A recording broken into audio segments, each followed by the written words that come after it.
So in any landscape lighting project, really the first step is you got to figure out which lights you're going to use. And that's probably one of the toughest parts of landscape lighting. If you've never done it before, you don't always know which lights to use, where to get them. And that's where we kind of help you out with our consultations. You can always go check that out at lightingdoctor.ca. But basically there's about 5 main kinds of lights that you're going to want to use. One, and probably the most popular light that you're going to use for 70 to 80% of your projects, is something called an uplight or an accent light, or sometimes called a spotlight. A light that you can use to uplight trees, architectural features of your home, statues, features, waterfalls, all kinds of different stuff like that. The second most popular light to use is pathway lighting, path and garden lights as we like to call them. There's all kinds of different versions of it. There's literally hundreds, if not thousands of different kinds, but it's basically going to come down to really 2 styles. There's going to be more of a traditional kind of mushroom cap path light that's great for lighting spaces and garden beds and different areas where you have stuff all the way around it. And then your newer modern path lights that are more angled, more rectangular, and that fit with a lot of the modern designs. The next light that you're probably going to use most is a wash light. A wash light is very similar to an uplight. The biggest difference is that it has a wider angle and a much softer lens. It's great for small shrubs, small features, flowers, sometimes just giving that little extra light to the nice rock work or architectural parts of your home. But a wash light is a very popular light to use for anything that doesn't need a really intense light.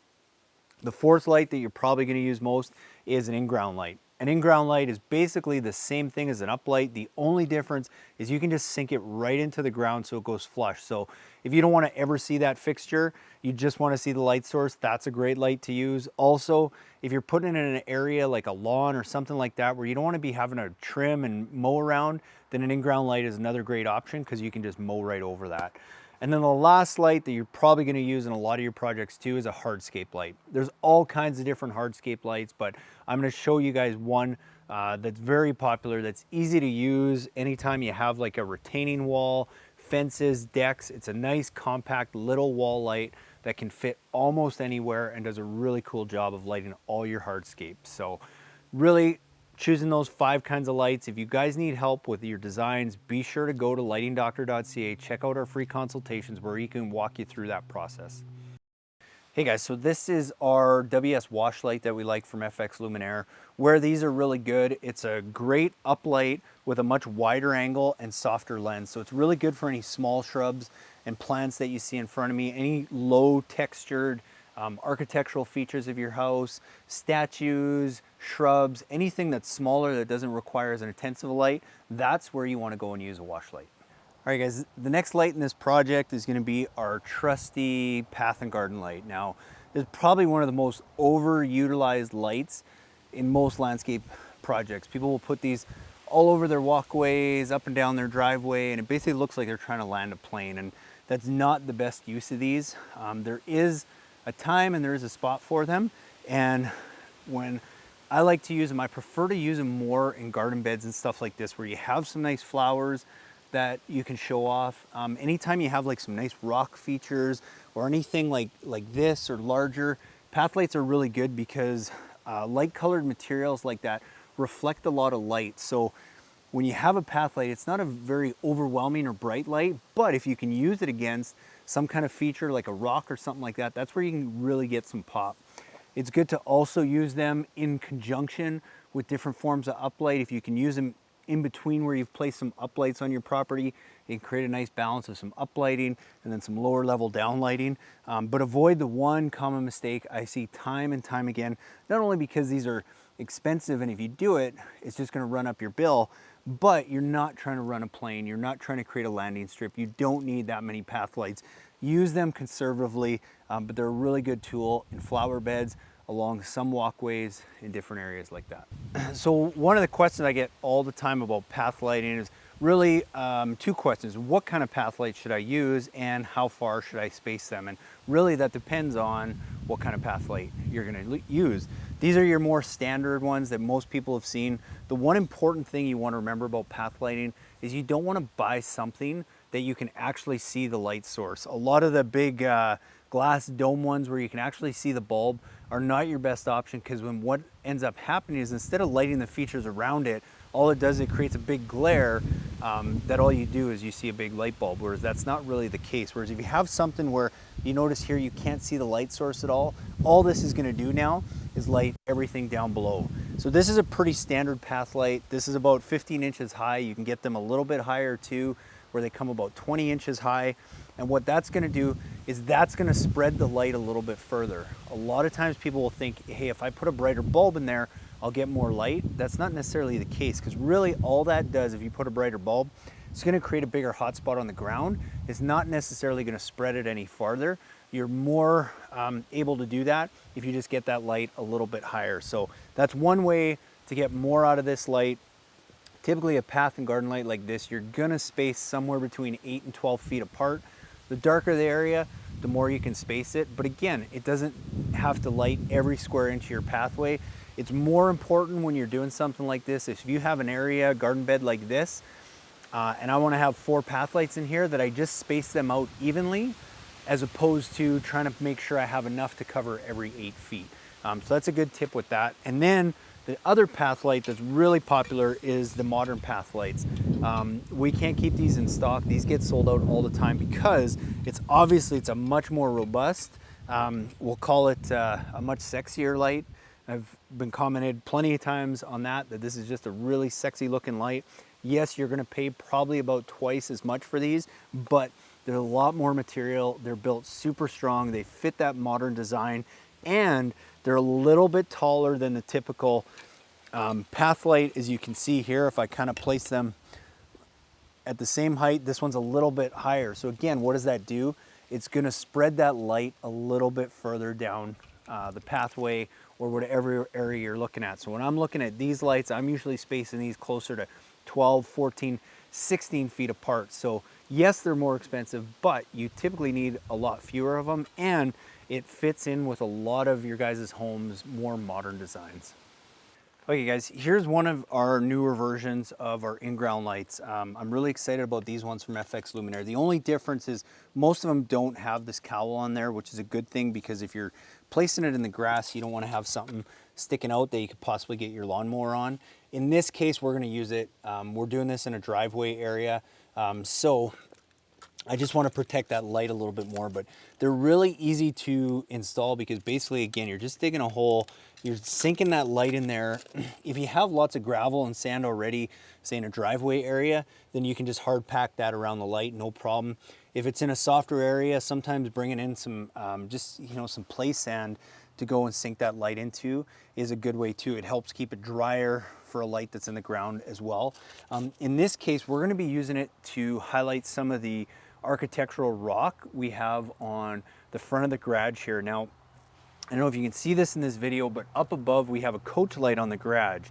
And one of the things that guys always tell me is, well, I don't need a light to go and highlight that because that's what that coach light does. But it's 2 totally different effects. That is a very glary light, and that's a light that we almost never have on this property because it looks god awful from a distance. Whereas now what this is going to do, from the ground, close to the building, not super far, probably about a foot back, it's going to just graze the stone. And when you do that, what it does is it brings out all the little subtleties that you see here. It creates all kinds of cool shadows, and it makes it a very soft and subtle look. So I love these in-ground lights for areas like this where you have some nice architectural features.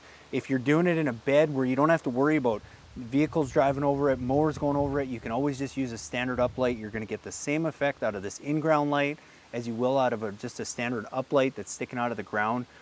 I tend to like to use uplights more if I can, because I can play with the angles of the bulbs a little bit more. But when you don't have that option, you got to sink it in the ground. This is a great light to use. Okay guys, this is our other in-ground light. Again, we're using this to highlight some of the architectural features of our house. The reason we're using an in-ground light here is, if you can see, we got grass around us. So I don't want to have a light sticking out of the ground that I'm going to have to weed trim around, that I got to worry about hitting with a lawnmower. So with the in-ground light, I basically get the same effect that I would from that uplight, but I can sink this right into the grass, cover it up, with dirt, a little bit of grass around, and then I can just mow right over it. So it's really no maintenance. Now, in this case, as you can see here, this is a pretty clayey soil. So it's gonna be tough to pack this light with that. So in something like this, what I'm gonna do is I'm actually gonna go and I'm gonna get some play sand and I'm gonna fill this hole with play sand, and then I'm gonna sink my light in there. It's gonna be easier to set it. It's gonna keep it a little bit drier around that light too. These are sealed to keep the water out, but having that little extra protection with some sand is a great way to go and just add to the longevity of this light. And if you'll notice here, I'm probably not much more than, we'll say 18 inches to 2 feet back from the house. And again, like any uplight, this is pretty much gonna be shining straight up, so it just grazes the brick a little bit. It's not gonna be too much of a hot spot, and it's gonna get light up to that second tier of the house and up to the peaks and the soffits where we wanna get that light. Okay guys, so here we have our uplight. Like I said earlier, by far the most popular light, the light that you're gonna use the most in most of your landscape lighting projects. But if you'll notice here, it's not just for trees. It's a great light to use if you're trying to uplight a tree.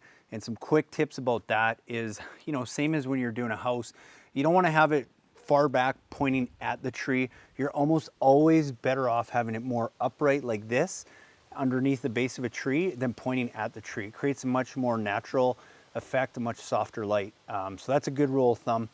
There's different wattages. The reason I like these uplights, in particular, these ones, you can get them with something called integrated fixtures, where it basically has like an LED board built right into the light. The only problem with that is that if you've never done landscape lighting before and you buy the wrong light and it doesn't give you enough light or too much light, well, you can't go and just switch out that board. Or in some cases you can, but it's a lot of work. Whereas this, we just have an LED bulb that we can go and switch out, so that down the road in 5-10 years when that burns out, we can easily just go and replace that with any other LED MR16 bulb. So I like that. Plus, if you're new to doing landscape lighting and you don't know which bulb to use, well, if you put in a bulb that's not bright enough, well, then you can always just go and change it for a brighter bulb. Same thing, as your landscape grows, and as your trees grow, sometimes you might want to put a brighter bulb in there. This easily allows you to do that with this light. So that's why I love using this uplight, but it doesn't just have to be on trees. It can be on architectural features of the house like this. We got some nice stone columns that we're gonna really be killing 2 birds with 1 stone here. We're gonna gently uplight this so it brings out all the little subtleties in the rock. But then what's gonna happen too is that light is gonna make it up to that top soffit, and it's gonna kind of create a nice glow that's actually gonna give us some porch lighting too. Even though we have porch lights here, they're very bright, whereas this is gonna give us a nice subtle glow, and this is more gonna give us the effect from the street and from the curb appeal with just some functional lighting up top. So again, why I really like this light. The one thing we are gonna do with this one, because it's close to a porch, an area we're gonna be walking by, is we're gonna use something called a hex baffle. All a hex baffle is this little aluminum shield that basically just goes over top of the bulb. So if you take this off, throw that underneath the glass, and then pop that back on, what that's gonna do is it's gonna soften the light a little bit, but more importantly, it's gonna deflect any of that side glare. So as you're walking around and by that light, less of that light is gonna hit your eye, and it's gonna be more concentrated on the nice columns that we have here. So that's something you wanna use anytime you're kind of lighting the entryway of your house or by a walkway or something like that. Hex baffle is a really good tool to have. And the last thing I'll mention about this uplight, when you are lighting some trees, a good rule of thumb, if you're using a 4-watt LED lamp that puts out about 250 lumens, great for trees that are 8 to roughly 15 to 20 feet high. I would say from about 25 to 35 feet, you want to use a slightly brighter bulb, closer to a 5-watt LED bulb. And then when you get into some really big trees that are over that 35-foot mark, you probably want to go and start looking at a 6-watt LED bulb so that you can really push that light into the canopy. But that's why you're going to use this light for 70 to 80% of the places in your yard, because it's such a versatile light. It does so many things, and that's the reason that we use so many of these year after year. Hey guys, so this is our hardscape light. This is actually a new one from FX Luminaire that we're going to be moving over to because it's a little bit smaller and a little more compact than the LF wall light that we've used. But this is a great hardscape light for so many different areas. On retaining walls, it works really well because you can see they have this metal plate here. That's nice because usually you can just put this underneath that top cap of the retaining wall, and then that light just sits there and nicely shines down on it. They come in a bronze and a weathered iron finish, which is like a rock face color, so it really matches those. So most people have seen these kind of lights in those hardscapes before, but where they don't see them a lot of times that I love using them for is a different kind of hardscape, whether it be decks and fences and different areas like that. So on this project, we've got a couple uplights lighting our columns on both sides, and then this is going to become all a bed down below. So what we're going to use is we're going to use our hardscape light underneath the deck here that's going to cast light down into our flower bed area. Now, there's a couple ways you can go and mount that. You can basically just screw it to the underside here, and that'll hold. And the nice thing is, because it's such a small compact light, it stays very well hidden. The other thing though, sometimes you don't always have a big lip like this, so you need to mount it under a very small, narrow area, for example, like in a fence. So what you can do is this plate also comes off.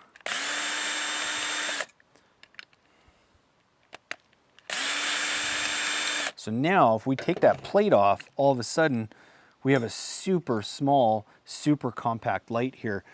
It's less than 5 inches long and it's less than an inch thick. So that's why we use these a lot of times on fences that have just a little lip that's maybe an inch or more, because then you can just screw it right to the top. And where I just unscrewed those holes, now I can go and I can actually just mount it directly to the underside of whatever lip I'm using. So again, it's less than an inch. It's about 3/4, just over 3/4 of an inch. So as long as you have that little bit of lip, you can go and you can use this light. And then if I'm using it on those areas, what I'll typically go do with the wire is I'll just go staple it underneath in the corners, whatever it might be. I would show you that, but my wife broke my stapler, so I got to go get a new one.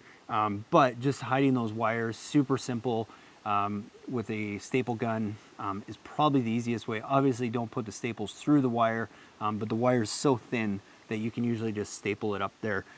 But I love this light in so many areas. Here we're going to use it to light the bed down below by mounting it to the underside of our deck. Another really good use for this light here is stairs. I see so many people do stair lighting, and what they do is they go and light every single stair going down, and they got this runway of lights, which is, in my opinion, a complete waste of money. Where I like using a light like this, either a couple ways. Sometimes, again, like I just talked about, if you have some kind of maybe you have a wood railing on your stairs, and you've got that little 1-inch lip that, again, this faceplate can come off, and this tiny little light can just fit right underneath that little ledge, and all of a sudden you have one light here, one light there. You have 2 lights that are lighting your whole stair area. So if you have a wood deck, I really like using a light like this there. The other place I like using it is on stairs. Now in this case we have exposed stairs, so this is super easy to do because now I can just go and basically mount that light underneath. I'm not going to do it on every single stair. I'm probably going to have 3 of them, probably one up here, one in the middle, and one down below. But even if you have enclosed stairs where this is closed, if you look up here, again, we have this little lip. This is about only 1 inch. If I take this plate off, because it's such a small light, less than 1 inch wide, I can go and I can easily just mount that right underneath there and cast some light here. And then again, just having a few of those along the stairs is going to give me just enough light to cover the area, so I'm not going to trip on it. I'm a big fan if you can get it up high. You're going to spread that light further, softer. So if you can do that, do that. But again, a great light for hardscapes like fences, decks, stairs, all kinds of areas like that. The other thing I like about this new light, as opposed to some of the other hardscape lights that we've used, is this actually has a drop-in bulb now.